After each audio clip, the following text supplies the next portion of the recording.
What's going on, everybody? I'm about to refresh the fender flares on my Mk1 Rabbit. I've got a torch here. You can pick them up at like Home Depot or Lowe's, not very expensive. And what you do is you just briefly hit it with the torch and it brings it back to life. So this is what it looks like before. That's what it looks like after.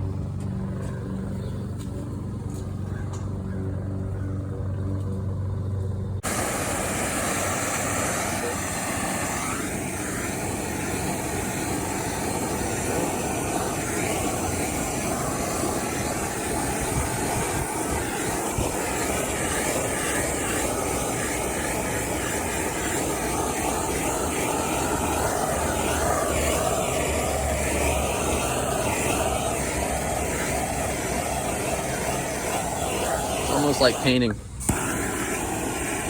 real quickly just go over it. And it'll look wet, but then the air gets to it and it just goes to black.